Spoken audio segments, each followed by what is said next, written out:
While I was away in Nepal, the HOA bulldozed my garden and turned it into a graveyard. But they didn't know. Beneath that soil lay my grandfather's classified FBI files. Now, they're being investigated, and I hold the deed and the secrets. After a long year abroad studying with monks in the hills of Nepal, I returned home not expecting fanfare, just the familiar comfort of my garden, the warmth of my old wooden porch, and the silence of a backyard where memories had been quietly growing for over a decade. The flight had left me aching. My body longed for rest. But what I found when I stepped out of the cab wasn't rest, it was devastation. My suitcase thudded onto the front steps as I turned the corner toward my backyard, and stopped cold. My jaw dropped. My breath caught. Where once stood a lush garden, roses blooming in soft arches, a vegetable patch nurtured with care, and a Japanese maple my late mother had planted with trembling hands, now sat rows of headstones, granite markers lined in eerie precision, freshly dug soil still dark with moisture, benches, pathways, a fountain where my birdbath once stood. My backyard had been turned into a graveyard. I ran forward, heart racing, and was immediately confronted by 5 workers in matching blue vests, digging with alarming indifference. "Excuse me, what are you doing on my property?" I shouted, my voice sharp and rising with panic. A woman in a pantsuit emerged, her heels clicking across what used to be my herb spiral. "You can't be here," she said flatly, holding up a clipboard. "This is now Pinecrest Gardens Memorial Grounds. You're trespassing." The word hit me like a slap. Trespassing? On my own land? Before I could respond, my elderly neighbor Margaret came rushing across the street, out of breath, eyes wide with relief. "Thank God you're home," she cried, clutching my arm. "I've been trying to contact you for months. They said it was abandoned." The woman in the pantsuit, Karen Thompson, I later learned, stiffened. "This land was declared abandoned after 6 months of no response," she said, as though it were law. "Under HOA bylaw 47B, we voted unanimously to repurpose it." I pulled out my phone, hands trembling, and showed her the travel documentation, the proof of prepaid bills, and my postal notification. It didn't matter. Nothing seemed to. "You weren't here. That's all the board needed," she said coldly. I stared at the ruin around me. My mother's tree, gone. My carefully cultivated beds, gone. In their place, profit. Karen had been selling burial plots, carving up my land, piece by piece, like I was never coming back. And she looked proud of it. I barely registered the rest. Her order for a security guard to remove me, the way she checked her watch and announced a memorial service was scheduled that afternoon. What I felt was deeper than rage. It was grief. Grief for the home I had built and protected, for the memories erased in the name of HOA community need, for the trust broken, not just in people but in the very rules I once believed kept neighbors honest. And then, behind the ruined garden, I saw something that didn't fit. A different group of men digging with unusual care, dressed in black jackets. One wore a badge, the FBI. I blinked. Why were federal agents on my property? Something deeper had been disturbed under that shed. Something my grandfather once warned me never to touch. The devastation I'd walked into was no longer just about roses and rosemary. This was something far more complex, more dangerous. And it started with an HOA that thought they could steal land, without understanding who they were stealing from. The more I listened, the clearer it became. This wasn't just a landscaping mistake or a case of poor communication. This was a calculated, methodical land grab. Karen Thompson, newly minted president of the Pinecrest Gardens HOA, had made my backyard the centerpiece of her most ambitious and most illegal power play yet. And the worst part? She was proud of it. With the clipped tone of someone used to getting her way, she waved her clipboard like a royal decree. "Bylaw 47B permits the reclassification of abandoned properties," she repeated as though rehearsed. "The board voted unanimously. The land now serves the community." But this wasn't a park. It wasn't a garden. It was a makeshift cemetery, built without permits, without public notice, and without the knowledge or consent of the actual property owner, me. They had called it a memorial garden, but as I looked at the rows of granite markers and donation signs, I knew exactly what it was: a business, operating on stolen land.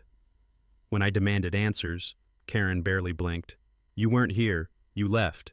We followed procedure." "Procedure? Procedure doesn't give anyone the right to bulldoze a person's home and sell off their land like it was a flea market booth. I had paid every bill, filed travel notices, and even left emergency contact information with the Postal Service. I hadn't abandoned anything. And yet here I stood, watching strangers dig into my soil, destroy my family's garden, and talk about availability like I was nothing more than an obstacle. It was Margaret, my lifelong neighbor and quiet friend, who reminded me of the deeper stakes. "They ignored everything I told them," she whispered, eyes glossy with frustration. "I told them you'd be back, that you weren't gone for good. But they wanted this land. They needed it." And suddenly, things began to make sense. My property wasn't just a convenient corner lot. It wasn't just pretty or underused. It sat right along a planned expansion area, prime real estate for a development project Margaret said had been quietly discussed behind closed doors. A memorial garden made the land tax-exempt.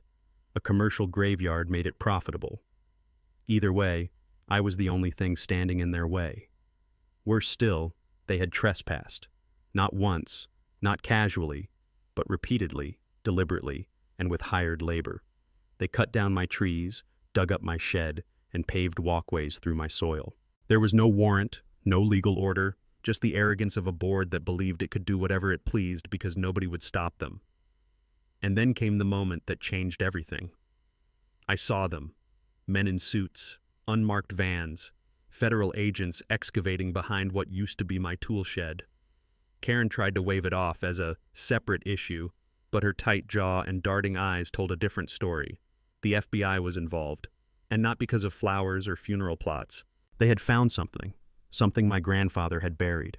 Karen had dug too deep, literally and figuratively, and in doing so, she'd awakened not just a wronged homeowner, but a legal storm she had never expected.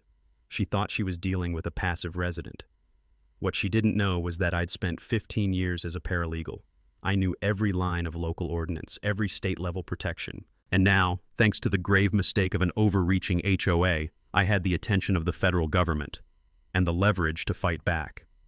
This wasn't just about land anymore. It was about accountability. And I intended to bring every last violation to light. If you had told me that morning, jet-lagged, sore, and heartbroken from what I found in my backyard, that by nightfall the Federal Bureau of Investigation would be involved, I would have laughed. Or cried. Probably both. But truth has a funny way of rewriting the rules when people get too greedy. The first thing I noticed was the silence behind my shed, the one my grandfather always warned me never to move. It was gone now, bulldozed, replaced by men in dark jackets quietly brushing dirt off a large, rusted container. Margaret whispered, "They came 2 days ago." Karen tried to cover it up, told the board not to say a word, but when the agents saw the seal, they called in DC. Seal? Then I saw it. The unmistakable letters, FBI, emblazoned on the back of a man now walking toward me with quiet authority. Sunglasses, short hair, and an expression you could read 100 ways and none at all. "Miss Mitchell?" he asked. "I'm Special Agent Jackson. We need to talk about what was buried beneath your shed."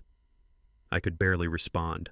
My grandfather's voice echoed in my memory, soft but firm. "Never move the shed. What's buried stays buried." He wasn't being sentimental. He was being protective, maybe even fearful. I followed Agent Jackson's gesture to a secure transport van.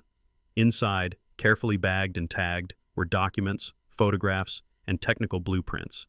Each one marked classified, each one dated to the 1940s, and every single one had my grandfather's name, Harold Mitchell, written in firm, slanted penmanship. "He was a pioneer," Jackson said, voice lower now, almost reverent. "Founder of the FBI's original forensics division. These papers, they're the foundation of how we've investigated crimes for over 70 years. I sank to the ground, knees in the dirt once rich with vegetables and flowers. Why would he bury them? Because what he created was powerful, Jackson replied.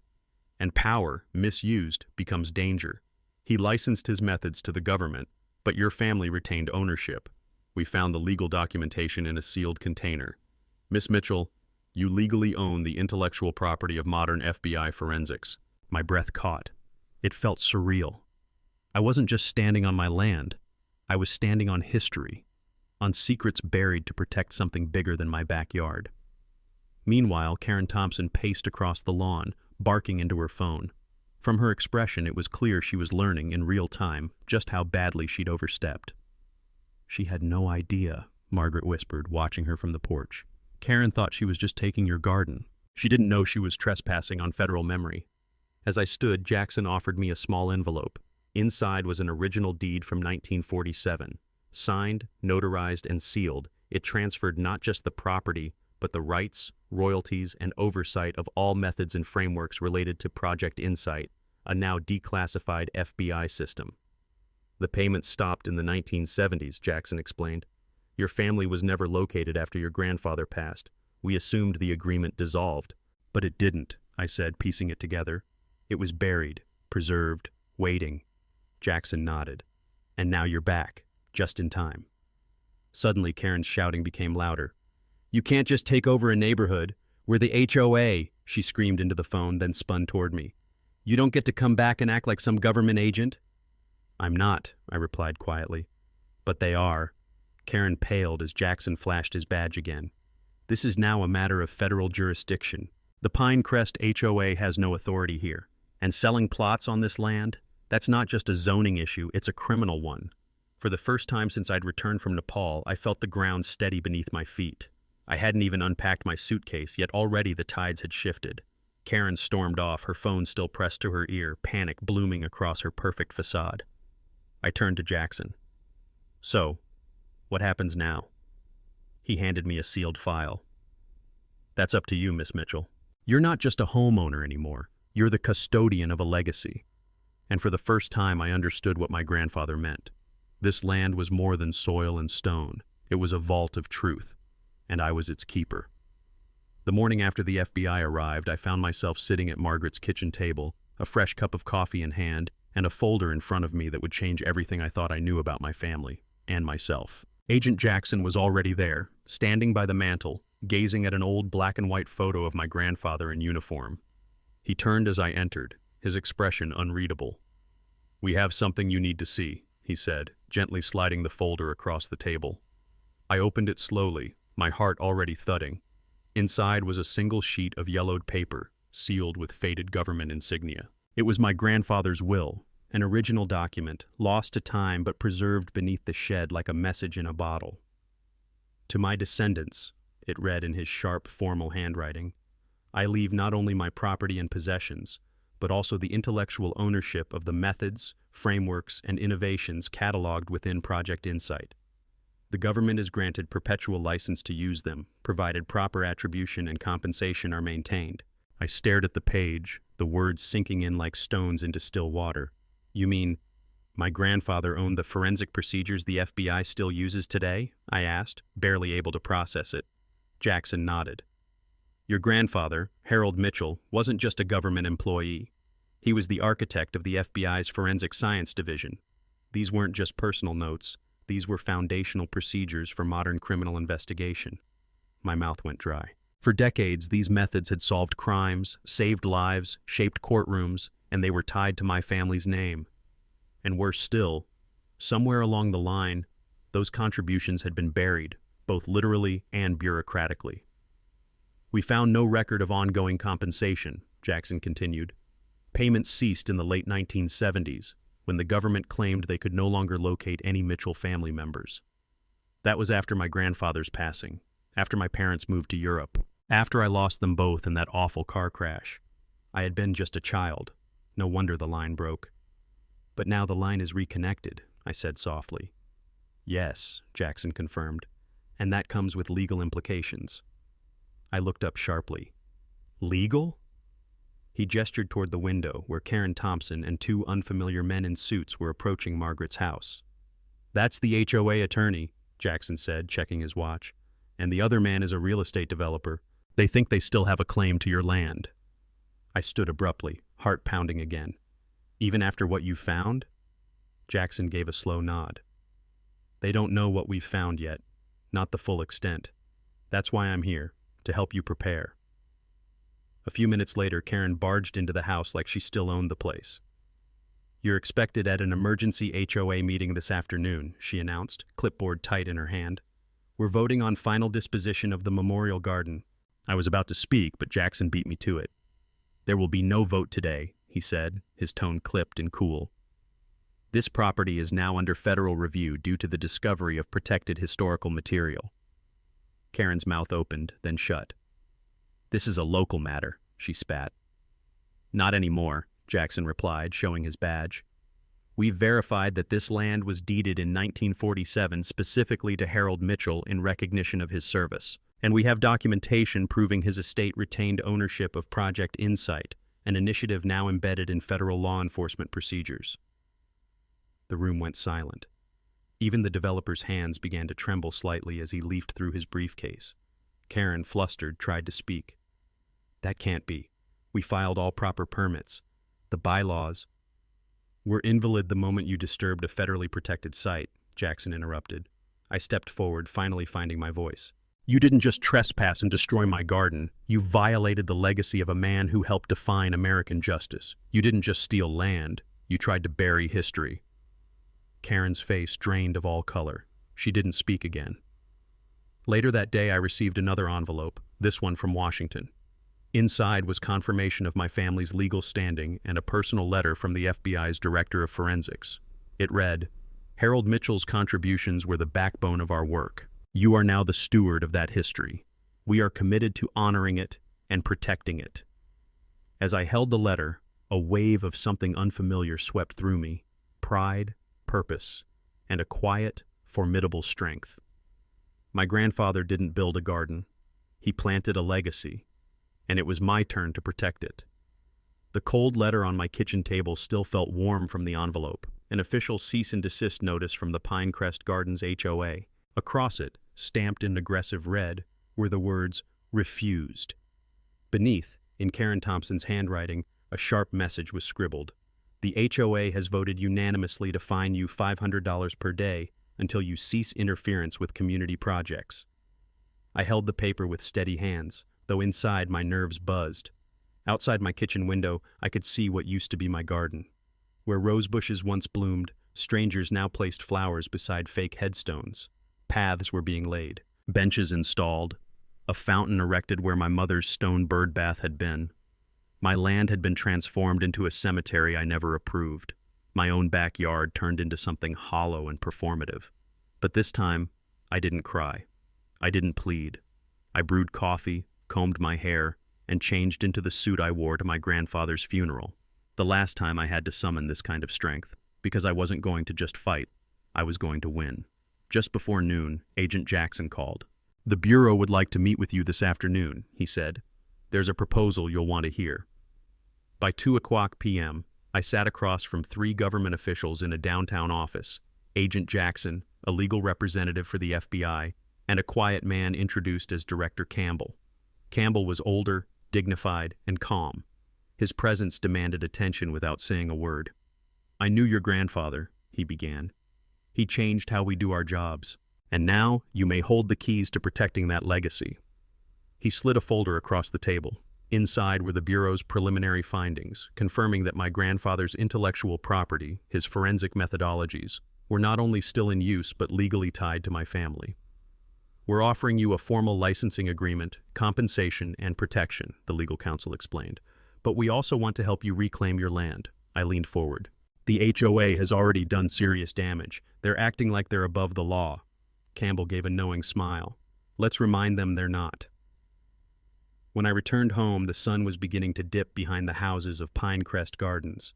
In my driveway stood Tom Thompson, Karen's husband. His arms were crossed, his face flushed. You need to stop, he said. Now. I stepped out of my car calmly, locking it behind me.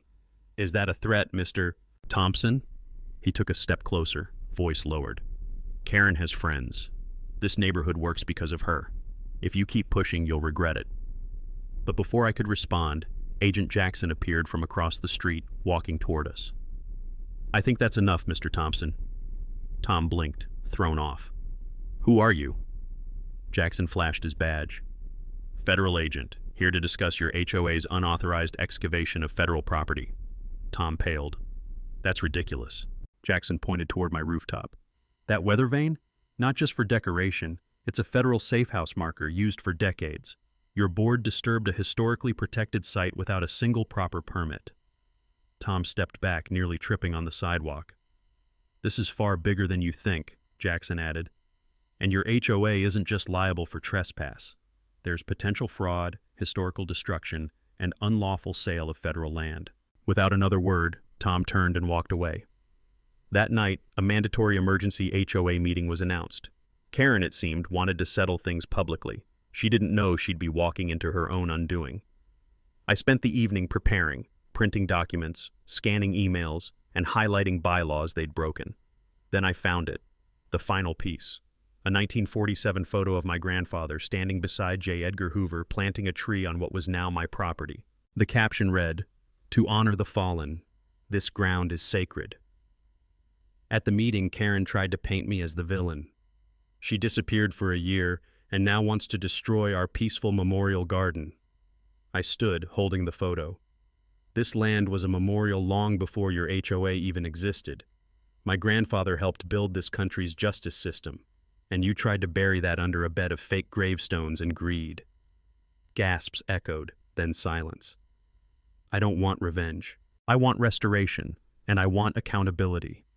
The room broke into applause, and for the first time since returning from Nepal, I felt truly home. The night of the emergency HOA meeting arrived like a thunderstorm, charged, expectant, and impossible to ignore. Outside the Pinecrest Gardens Community Center, 3 news vans idled beneath street lamps, cameras trained on the entrance. Inside, the room buzzed with whispers and sharp glances. Neighbors who once sat silently in meetings now clutched copies of evidence, meeting minutes, and HOA violation notices. Everyone had a story, and tonight, they were ready to tell it. Karen Thompson stood at the head of the room, gripping the podium with white-knuckled hands. Her perfect bob haircut and pearl earrings were in place, but her expression betrayed the unraveling beneath. "I want to begin," she said into the microphone, voice taut, "by reminding everyone that community order depends on trust, on rules, on respect." I sat in the front row, folder on my lap, documents neatly arranged. Agent Jackson stood by the exit in his dark suit, flanked by 2 government attorneys. It wasn't just a meeting anymore. It was an intervention. Karen continued, her tone defensive. "Some residents have taken it upon themselves to spread dangerous rumors, claims of fraud, of abuse, of conspiracies. These accusations are not only unfounded, they're slanderous." That was my cue. I rose, lifting my hand calmly. "With respect, Madam President, I'd like to share my findings, as permitted under Article 7, Section 3 of our HOA bylaws." She froze. She knew she couldn't legally refuse. Agent Jackson connected his laptop to the projector. The first image that appeared, my backyard, destroyed, reshaped into a graveyard. The second, a scanned photo of my grandfather beside J. Edgar Hoover, planting the original memorial tree on our land in 1947. "This," I said, voice steady, "is not about gossip. It's about what happens when power is abused." Slide after slide, I laid out the evidence. Forged property notices, unapproved excavation permits, inflated landscaping contracts, all tied back to Karen's leadership. The real bombshell dropped when Jackson took the floor and confirmed, "Federal agents have verified the presence of historically significant documents on the property in question. Any commercial activity on that land, including the unauthorized sale of burial plots, is now under federal investigation." A hush fell, then murmurs, then gasps. Karen sputtered, "We followed every regulation. These are baseless attacks by someone bitter over a few flowers and a fence." Her voice cracked as Agent Jackson read aloud a sealed letter from the Department of Justice confirming that all Pinecrest HOA financial accounts had been frozen pending criminal review. That was when Margaret, sweet elderly Margaret, stood up. "I told the board he was abroad. I showed them the email. Karen ignored it because she wanted his land for her fake memorial business." More neighbors followed. "You fined me $900 for a swing set. You threatened to bulldoze my porch over a mailbox. You told me I had no right to complain, because I rent." One by one, stories poured out. Years of silence finally shattered. Karen slumped in her chair, sweat beading on her forehead. Her husband had already left. Her empire, built on intimidation and manipulation, was collapsing in real time. Then the final blow landed. Agent Jackson announced, "Due to evidence of fraud, permit forgery, and illegal sales of federal property, Karen Thompson is now under formal investigation."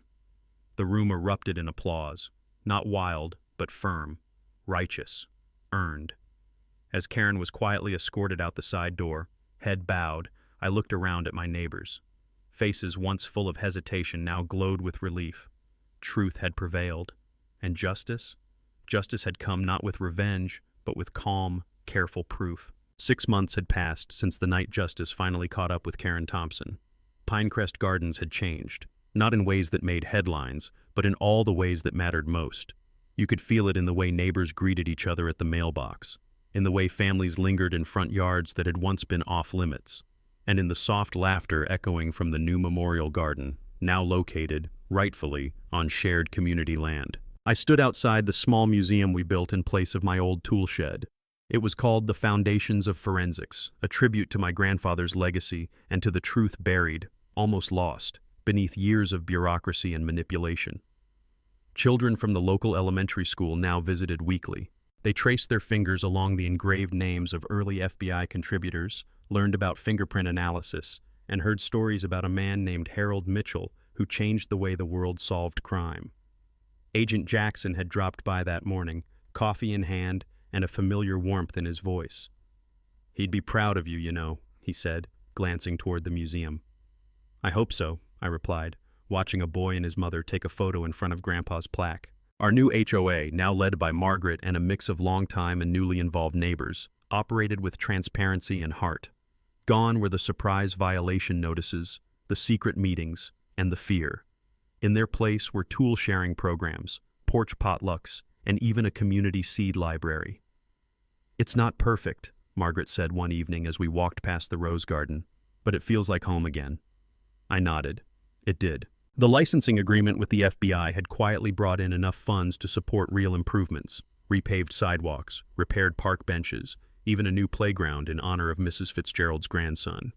No longer just a cluster of houses behind hedges, Pinecrest had become what it was always meant to be, a neighborhood. And for me, the hurt had dulled. The garden would take years to fully grow back, but every bud felt like a promise. I'd found peace in rebuilding, purpose in preserving Grandpa's work, and strength in knowing that when good people stand together, even the deepest roots of corruption can be pulled up. At the next neighborhood gathering, I stood beneath the community gazebo, the same one that once broke HOA height restrictions, but now bore a plaque thanking its builder. "I came home to destruction," I said, voice catching slightly. "But today, I see a future that's stronger than anything we lost. We didn't just protect a home, we rebuilt a community." There was no cheering, no grand applause, just knowing smiles, nods, and a few quiet tears. And in the silence that followed, I realized something important. What once began as a war over land had grown into something much greater, a shared belief that neighbors are more than names on mailboxes. They're family, and this was home. Sometimes the greatest lessons in life don't come from loud moments of triumph, but from the quiet, personal battles we never expected to fight. Coming home to a backyard turned into a graveyard wasn't just about destroyed property. It was about a deeper violation of trust, of memory, of legacy. But from that chaos came clarity, and from that clarity came lessons worth carrying forward. 1. Know your worth, even when others don't. The HOA assumed I wouldn't return, that I wouldn't fight back. But when you know your roots, when you carry the wisdom and sacrifices of those who came before you, you stand a little taller. My grandfather didn't just leave me a house, he left me a legacy, and honoring that legacy meant refusing to be silenced. 2. Power without accountability is a dangerous thing. We all want rules, structure, community standards. But when those in charge twist those rules for personal gain, what's left isn't order, it's control. Karen's abuse of HOA authority is a reminder that systems must be transparent, and leadership must be held to the same standards as everyone else. Especially in small communities, power should always serve people, not the other way around. 3. Silence enables injustice, but unity restores balance. For years, many neighbors had stayed quiet, out of fear, out of habit. But when one person finally spoke up, others found their voice too. It wasn't just about me, it was about all of us reclaiming a community that had forgotten how to care for each other. Real change happened not through lawsuits or fights, but through people finally standing side by side. 4. Legacy isn't just about what you leave behind. It's how you live now.